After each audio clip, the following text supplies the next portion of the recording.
We begin tonight at 6 o'clock with an alleged scheme defrauding Indiana's Medicaid program of millions of dollars. The Indiana Attorney General's office spent more than a year and a half investigating.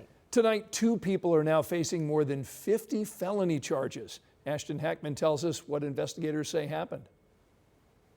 Prosecutors say this is more than a Medicaid fraud case. They allege it was a scheme to conceal the true owner of the home health agency while collecting millions of dollars.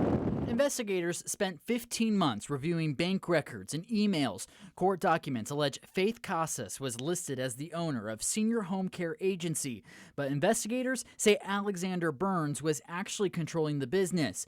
Prosecutors say Burns was banned from owning a Medicaid provider because of a previous felony fraud conviction. This hidden ownership allegedly allowed the Personal Services Agency to do just that, collecting more than $10.9 million over nearly 2 years. Investigators say receipts for luxury purchases help show Burns was the one calling the shots. Hundreds of thousands of dollars allegedly spent on nightclubs, hotels, a Rolex watch, even travel to Monaco, Ibiza, and Tokyo. Casas and Burns are now both being charged with 52 felonies for fraud. Burns was arrested Tuesday. Casas has yet to be taken into custody.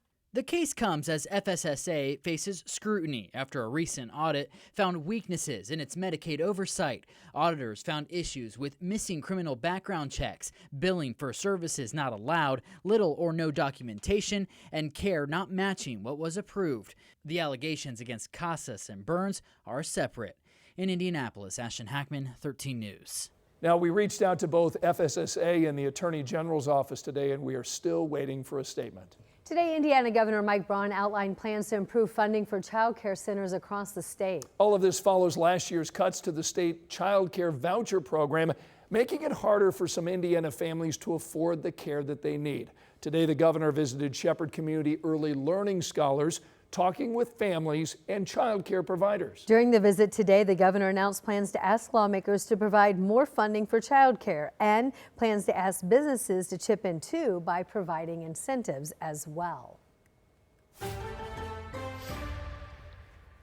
Let's take a live look outside. This is a beautiful shot of downtown Indianapolis and a pretty good representation of what it feels like and looks like outside right now. It is hot, but we do have some cooler air that's going to be moving in soon. And I didn't see as much smoke today at all. Yes, really. Smoke has improved. Yeah. We didn't get much in the way of rain, so if you were hoping to see the smoke replaced with rain, didn't get a lot out of this weather system, but I'm going to show you where the storms are now, mainly to our south. So radar relatively quiet. Could we still get a pop-up? Sure, but the line of severe storms is well to our south, moving through parts of Kentucky, West Virginia, southern sections of Pennsylvania. These have been some dangerous thunderstorms with tornadoes. It is a much quieter view over the city of Indianapolis, and this is the Country Club of Indianapolis, where temperatures right now are still in the 80s. Yes, it was hot and humid this afternoon, made it to 91 officially. We're down to 86 in Indianapolis, 85 in Muncie, 82 Crawfordsville, 84 degrees in Richmond. I want to point out the wind. It's been pretty gusty today, but the wind direction is important. Now out of the west-northwest, that is a milder flow of air, so you're going to feel that weather pattern change, especially later this evening. Coming downtown, we have baseball at Victory Field. Evening temperatures will be in the 80s, and then we drop into the 50s and 60s tomorrow morning, and highs on Wednesday with some sunshine in the 70s. Angela, thank you. We'll check back. In the meantime, women who were sexually assaulted by a man that they considered a friend in the Latin dance community spoke out this afternoon when they went to court for his sentencing. Now, we don't normally identify the survivors of sexual assault, but these women contacted our Rich Nye and asked him to cover their case.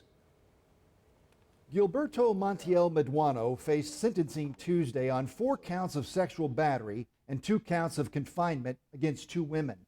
Back in May, a jury found him guilty of those charges, but not guilty of rape against another woman. The incidents all happened around events Montiel Meduano attended with women in the Latin dance community. Several women in that community testified to his high character and being a great friend and father. His attorney argued for probation, no jail time. I put myself on that situation.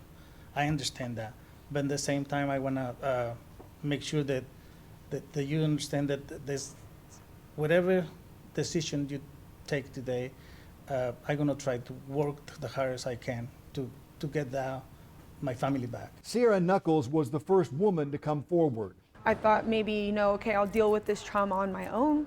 But then once I found out about the other women, I decided that I wanted to report because of that justice aspect. This is not something that I think people should be able to get away with time and time again. The judge sentenced Montiel Meduano to 300 days in the Marion County Adult Detention Center, plus 2 years sexual offender probation. In Indianapolis, Rich Knight, 13 News. Montiel Meduano has lived here in the U.S. for 30 years, but as a convicted felon, he could face deportation after his sentence is served. But the prosecution team says ICE has not placed any detainer on him at this time. Tonight, an IMPD officer is on probation after pleading guilty to official misconduct. Nicholas Cawley was charged last July. A woman reported that he repeatedly contacted her after she asked him to stop, drove her to work while on duty, and used his police authority to look up her license plate information.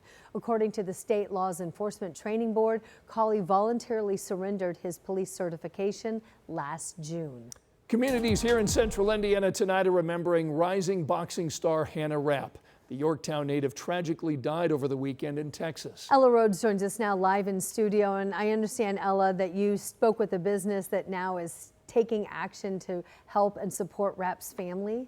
That's exactly right. So Mamas on a Mission is a small business in Muncie, and they designed shirts with Rapp's family, and the proceeds from some of the shirts will actually go toward the family. You can see those shirts there on your screen with Rapp's boxing nickname Hanarchy on there as well. You can see a set of boxing gloves, and the quote on there is, "No effort is wasted. The effort is the point. The effort is the outcome." That's something Rapp recently wrote on her social media. In 12 hours, Mamas on a Mission sold 88 shirts and raised nearly $1,000 for the family. I wanted it to be something that even just a little tiny piece of joy that can be brought in a time like this. I mean, something that they can have to also remember her by, to wear, to have people ask. Rapp died Saturday after a car hit her on a bike ride in Brazos County, Texas. The man charged with Rapp's death is 31-year-old Charles Medina, who the sheriff's office says has a criminal history with violent offenses.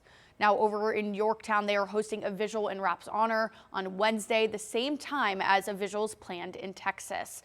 Rapp's family and friends are also petitioning for Texas to enact Hannah's Law, which you can read more about on WTHR.com.